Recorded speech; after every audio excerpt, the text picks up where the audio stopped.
میں نے کھڑکی سے پردہ اٹھا کر باہر دیکھا تو رہی کہیں کسر بھی نکل گئی۔ پورا صحن خوفناک انسانی ڈھانچوں اور خوفناک بلاؤں سے بھرا ہوا تھا، حتیٰ کہ دیواروں پر بھی ڈھانچے موجود تھے۔ السلام علیکم، welcome to my YouTube channel Munch and Story. تمام ویڈیوز کے اپڈیٹ کے لیے منچ اینڈ اسٹوری کو سبسکرائب کر کے بیل نوٹیفیکیشن کو آن کریں۔ تو آئیے آج کی ویڈیو میں سنتے ہیں ایک ناقابل یقین اور پراسرار کہانی۔ 1992 کی بات ہے جب پاکستان نے عمران خان کی قیادت میں کرکٹ ورلڈ کپ جیتا تھا۔ میرا نام عباس ہے اور اس وقت میری عمر 22 سال تھی۔ میں ایک ٹیکسٹائل مل میں ملازمت کرتا تھا۔ مل کے اندر ہی ہم لوگ ایک بڑے کمرے میں ہم 6 دوست رہتے تھے۔ ہم سب کی آپس میں بہت بنتی تھی۔ ہم میں سے ایک لڑکا جس کا نام طلحہ تھا، وہ بہت عجیب و غریب شخصیت کا مالک تھا۔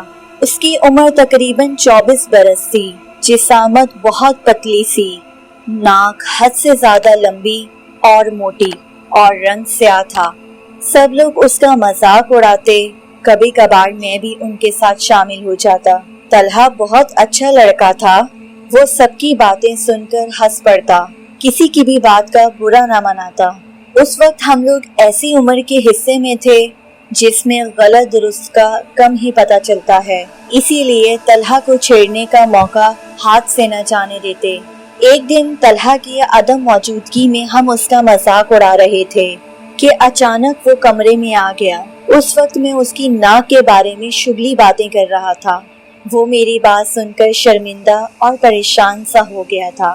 آج میں نے پہلی بار اس کے ماتھے پر شکنی دیکھی تھی اور اس کی آنکھیں نم آلود ہو گئیں۔ مجھے اس پر بہت ترس آیا۔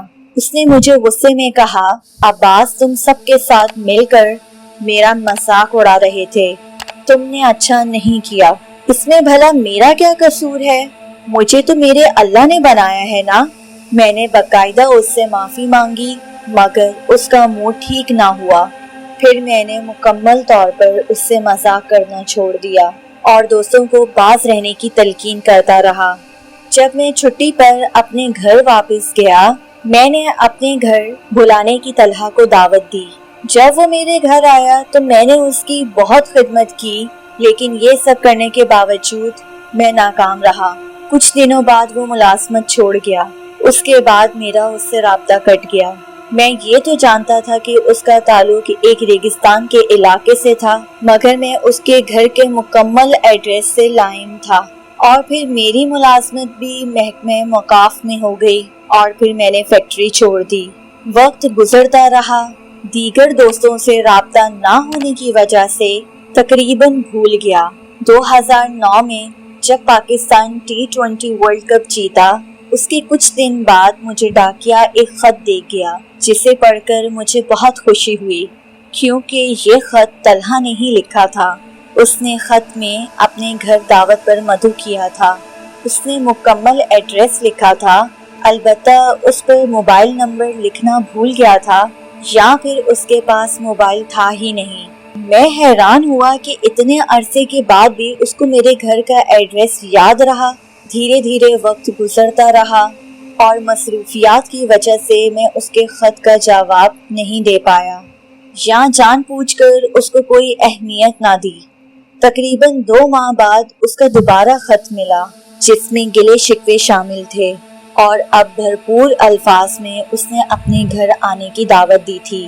پھر میں نے اسے جواب لکھا، میرے پیارے دوست، تم نے مجھے عزت دی اور میں تمہارا دل سے شکر گزار کرتا ہوں۔ میں بہت مصروف ہوں، مجھے جیسے ہی فرصت ملے گی تو میں تم سے ملنے ضرور آؤں گا۔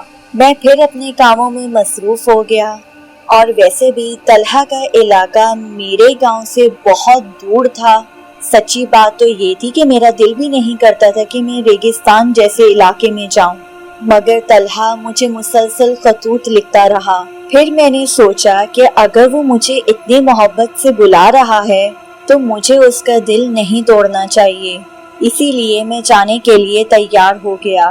میں نے دفتر سے 1 ہفتے کی چھٹی لی اور طلحہ کے گھر جانے کے لیے تیار ہو گیا۔ اس نے مجھے لکھا تھا کہ ہمارے یہاں پر آبادی بہت کم ہوتی ہے اور ان کے علاقوں کو گاؤں وغیرہ کے بجائے الاٹ کہتے ہیں، جن کے مختلف نمبرز ہوتے ہیں۔ طلحہ نے اپنا ایڈریس لکھا تھا، الاٹ نمبر 143 اور نام بہر والا پور ہے، لہٰذا تم بہر کے درخت کے پاس پہنچ کر مغرب کی جانب تقریباً 2 کلومیٹر سفر طے کرو گے تو بغیر کسی تکلیف سے سیدھا میرے گھر پہنچ جاؤ گے۔ میں مرکزی سڑک پر بنے چھوٹے سے اسٹاپ پر اتر کر وہاں سے پھر رکشے میں بیٹھا اور پہڑ کے درخت کے پاس اتار دیا۔ میں نے مرکزی سڑک پر بنے چھوٹے سے اسٹاپ پر اتر کر رکشہ لیا، جس نے پہڑ والے بھوڑ پر مجھے اتار دیا اور بولا، صاحب جی اس کے آگے راستہ صاف نہیں ہے، لہٰذا آپ کو اپنی منزل تک پہنچنے کے لیے پیدل چلنا پڑے گا۔ سفر لمبا ہونے کی وجہ سے شام ہو گئی تھی۔ گرمیوں کے دنوں میں بھوک اور پیاس سے میرا برا حال ہو رہا تھا، اسی وجہ سے جلد میں اپنی منزل تک پہنچنا چاہتا تھا۔ پھر میں بہر کے درخت کی جانب بھی چل پڑا۔ اونچے نیچے ریت کے ٹیلوں پر سے گزر رہا تھا۔ موسم اب تھوڑا ٹھنڈا ہو چکا تھا، بہت ہی پیاری ہوا چلنے لگی، دور دور تک کوئی آبادی موجود نہ تھی۔ مجھے لگ رہا تھا کہ جیسے ریت کے سمندر میں چل رہا ہوں۔ یہ علاقہ بہت خوبصورت تھا، جو آنکھوں کو بھلا محسوس ہو رہا تھا۔ مجھے یہاں آ کر معلوم ہوا کہ طلحہ نے موبائل فون کیوں نہیں رکھا تھا، کیونکہ یہاں کسی بھی کمپنی کے سگنل نہیں آتے ہوں گے۔ مغرب کی جانب سورج غروب ہوتا ہوا دلکش منظر پیدا کر رہا تھا۔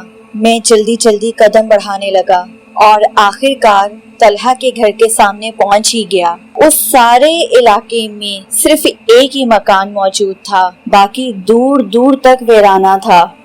میں نے دروازے پر دستک دی مگر کسی نے جواب نہ دیا، حالانکہ دروازہ کھلا ہوا تھا۔ میں بار بار دستک اور آوازیں دیتا رہا مگر جواب بالکل نہیں آیا۔ کافی دیر کھڑے ہونے کے بعد میں نے ہمت کر کے خود ہی اندر جانے کا فیصلہ کر لیا۔ گھر اندر سے لمبا اور بہت بڑا تھا، تقریباً 10 میٹر لمبا صحن تھا۔ ایک راہداری کمروں تک جاتی تھی مگر اس کی جانب چھوٹے چھوٹے خوبصورت باغیچے بنے ہوئے تھے۔ ریت کے صحن میں خوبصورت پھولدار پودے دیکھ کر میں حیران سا ہوا۔ سارے گھر میں لالٹینیں جل رہی تھیں۔ گھر میں 4 بڑے بڑے کمرے، برآمدہ اور کچن بھی بنا ہوا تھا۔ گھر بالکل نیا اور خوبصورت تھا۔ کمرے کے پاس جا کر میں نے دوبارہ سے طلحہ کو زور زور سے آوازیں دیں مگر اندر کوئی ہوتا تو جواب ملتا۔ بھوک اور پیاس سے میری جان نکل رہی تھی۔ اندر داخل ہوتے ہی سامنے پڑے ٹیبل پر پڑی، جس کے اوپر گرم اور تازہ کھانا لگا ہوا تھا۔ میں نے اپنے آنے کی بات سے طلحہ کو آگاہ کر دیا تھا، شاید اسی لیے اس نے میرے لیے کھانا لگا دیا ہوگا، اسے کسی ضروری کام کی وجہ سے باہر جانا پڑ گیا ہوگا۔ یہ سوچ کر میں نے کھانا شروع کر دیا۔ میں نے خوب پیٹ بھر کر کھایا۔ تھوڑی دیر بعد مجھے اپنے جسم میں تلخی سی محسوس ہونے لگی، اسی لیے میں نے غسل کیا اور کمرے میں آ کر لیٹ گیا۔ میں نے طلحہ کا بہت انتظار کیا مگر اتنا وقت گزرنے کے باوجود وہ واپس نہ آیا کہ اچانک مجھے ساتھ والے کمرے سے کسی کے بولنے کی آواز آئی تو میں حیرت سے اٹھ کر آواز کی جانب بڑھا۔ آگے کیا دیکھتا ہوں کہ ایک آرام دہ کرسی پر بیٹھا شخص مسلسل ہل رہا ہے، جس کی پشت میری جانب تھی۔ میں نے اس سے کہا کہ میں عباس ہوں اور آپ یقیناً، اور وہ خاموش رہا اور میں نے آگے بڑھ کر اس کے کندھے پر ہاتھ رکھ دیا۔ جب اس نے پلٹ کر دیکھا تو میرے اوسان خطا ہو گئے، کیونکہ اس کی شکل بہت ہی بھیانک تھی، بالکل جلی اور جگہ جگہ سے کٹی ہوئی، مگر اگلے ہی لمحے وہ وہاں سے غائب ہو گیا۔ مجھے ایک عجیب سا جھٹکا لگا اور اس کے ساتھ ہی مجھے خیال آیا کہ ریگستان میں اکثر ماورائی چیزیں ہوتی ہیں۔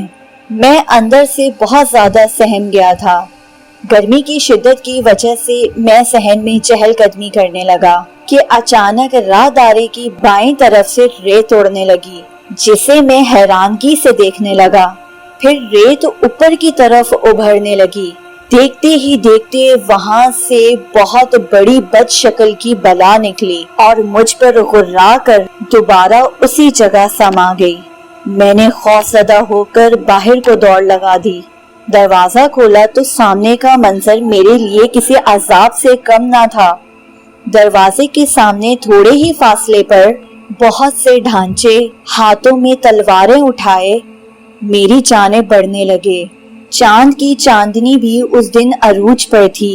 میں نے فوراً دروازہ بند کر دیا اور پوری قوت سے دوڑ کر اندر کمرے میں گھس کر دروازے کو لاک کیا۔ کھڑکی کے پاس میں زمین پر ہی بیٹھ گیا۔ خوف کی وجہ سے میرا دماغ معاف ہو رہا تھا۔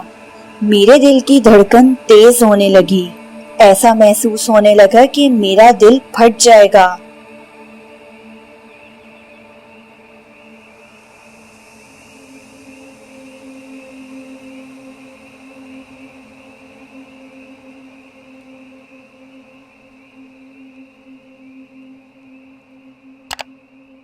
انہوں نے انتہائی خوفناک اور ڈراؤنی چیخو پکار مچائی ہوئی تھی۔ اب میرے پاس کمرے میں رہنے کے علاوہ کوئی دوسرا راستہ نہیں تھا۔ خوش قسمتی سے بلائیں اور ڈھانچے زبردستی کمرے میں داخل ہونے کی کوشش کر رہی تھیں، البتہ مسلسل دروازے پر دستک دینے اور خطرناک آوازیں نکالنے میں مصروف تھے۔ میں ایک ہولناک عذاب میں پھنس چکا تھا۔ گرمی اور خوف سے میری حالت خراب ہو رہی تھی۔ اوپر سے دروازے پر مسلسل ہیبت ناک آوازوں اور دستک نے میرا سانس تک لینا محال کر دیا تھا۔ آدھے گھنٹے کے بعد دستک رک گئی، البتہ ڈھانچے صحن میں موجود تھے۔ میں بیڈ پہ لیٹ گیا اور سوچنے لگا کہ کسی طرح یہ رات گزر جائے۔ ہو سکتا ہے صبح کی روشنی میں کوئی بچنے کی راہ نکل آئے۔ تقریباً 2 گھنٹے کے بعد مجھے ایسا لگا کہ جیسے بیڈ کے نیچے پانی کا کنواں ہے، کیونکہ نیچے سے پانی کی واضح آوازیں آ رہی تھیں۔ میں خود کو کوسنے لگا کہ مجھے کیا ضرورت پڑی تھی اس منحوس جگہ پر آ کر اس عذاب میں مبتلا ہونے کی، اور پتہ نہیں طلحہ نے مجھے اس خوفناک جگہ کا ایڈریس کیوں دیا ہے، اور وہ خود کہاں ہے۔ میں یہی سوچ رہا تھا کہ بیڈ کے دوسرے کونے سے چادر خود بخود اترنے لگی اور ایک وہاں سے بہت بڑا شیشہ نمودار ہوا۔ مجھے ایسا لگ رہا تھا کہ جیسے میں شیشے کے اوپر ہی لیٹا ہوں۔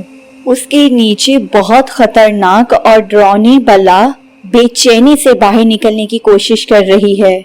پھر وہ شیشہ توڑ کر باہر نکل آئی۔ شیشے کے بے شمار ٹکڑے میرے جسم سے ٹکرائے اور مجھے شدید زخمی کر گئی، البتہ خوفناک بلا فوراً ہی نظروں سے اوجھل ہو گئی۔ اب میں زمین پر گر چکا تھا۔ میرے ناک، منہ اور دوسرے اعضاء سے خون بہنے لگا۔ تکلیف کی شدت سے میرا برا حال ہو رہا تھا۔ میرے دماغ نے کام کرنا بالکل ہی چھوڑ دیا اور میں نے خود کو حالات کے رحم و کرم پر چھوڑ دیا۔ اتنے میں کمرے کی چھت کھلنے لگی اور اس میں سے ایک بہت ہی ڈراؤنا جانور نکل کر میرے اوپر گرا تو مجھے ایسا لگا کہ جیسے کوئی بڑا پہاڑ میرے اوپر آ کر گر گیا۔ میرا دل گھٹنے لگا اور آنکھوں کے سامنے اندھیرا چھا گیا اور میں ہوش و آواز سے بیگانہ ہو کر سدھ ہو گیا۔ سورج کی کرنیں میرے چہرے پر پڑ رہی تھیں۔ بہت سے لوگ میرے اوپر جھکے ہوئے تھے اور میں بوہڑ کے درخت کے نیچے لیٹا ہوا تھا۔ میری آنکھیں کھلتے ہی سب لوگ بہت خوش ہوئے اور کہنے لگے، اجنبی، تم ہمیں صبح فجر کے ٹائم اسی درخت کے نیچے ملے۔ ہماری ہر کوشش کے بعد بھی تمہیں ہوش نہ آیا تو مجبوراً ہمیں حکیم صاحب کو بلوانا پڑا، تب جا کر تم ہوش میں آئے۔ بیٹا، تم کون ہو اور کہاں سے آئے ہو؟ پھر میں نے ان لوگوں کو ساری بات تفصیل سے بتائی۔ وہ حیرانگی سے بولے، جس جگہ کی تم بات کر رہے ہو وہ پرانا اور خستہ حال سا پلاٹ ہے اور رہی بات طلحہ کی تو اسے مرے ہوئے 3 سال ہو چکے ہیں۔ مجھے ان کی باتوں پر یقین نہیں آ رہا تھا۔ میرے اصرار پر چند نوجوان اسی جگہ گئے جہاں میں نے رات گزاری تھی۔ وہاں جا کر مجھے بھی ان لوگوں کی باتوں پر یقین کرنا پڑا، کیونکہ وہاں واقعی ویرانہ تھا، خستہ حال پرانا پلاٹ تھا۔ اسے دیکھ کر تو لگتا تھا یہاں کسی کا یہاں سے گزر بھی نہ ہوا ہو۔ پھر میں وہاں سے اپنے شہر کی جانب چل پڑا۔ پھر میں سوچ میں پڑ گیا کہ آخر طلحہ کے نام سے مجھے کون خطوط لکھتا رہا؟ کیا وہ طلحہ کی روح تھی؟ اس نے مجھے آخر وہاں کیوں بلوایا؟ اتنا اچھا کھانا کیوں پیش کیا؟ اور مجھ پر مکمل کنٹرول ہونے کے باوجود بھی جان سے کیوں نہ مارا؟ شاید وہ مجھے مذاق اڑانے کی سزا دینا چاہتا تھا۔ طلحہ اچھا انسان تھا، یقیناً اسی وجہ سے اس نے مجھے زندہ چھوڑ دیا۔ اس واقعے کے بعد میں نے بھول کر بھی کسی کا بھی مذاق نہیں اڑایا۔ اب بھی مجھے صحرا میں وہ بیتا ہوا واقعہ یاد آتا ہے تو میرے رونگٹے کھڑے ہو جاتے ہیں۔ اگر آپ کو یہ کہانی اچھی لگی ہے تو لائک اینڈ سبسکرائب کرنا مت بھولیے گا۔ اللہ حافظ۔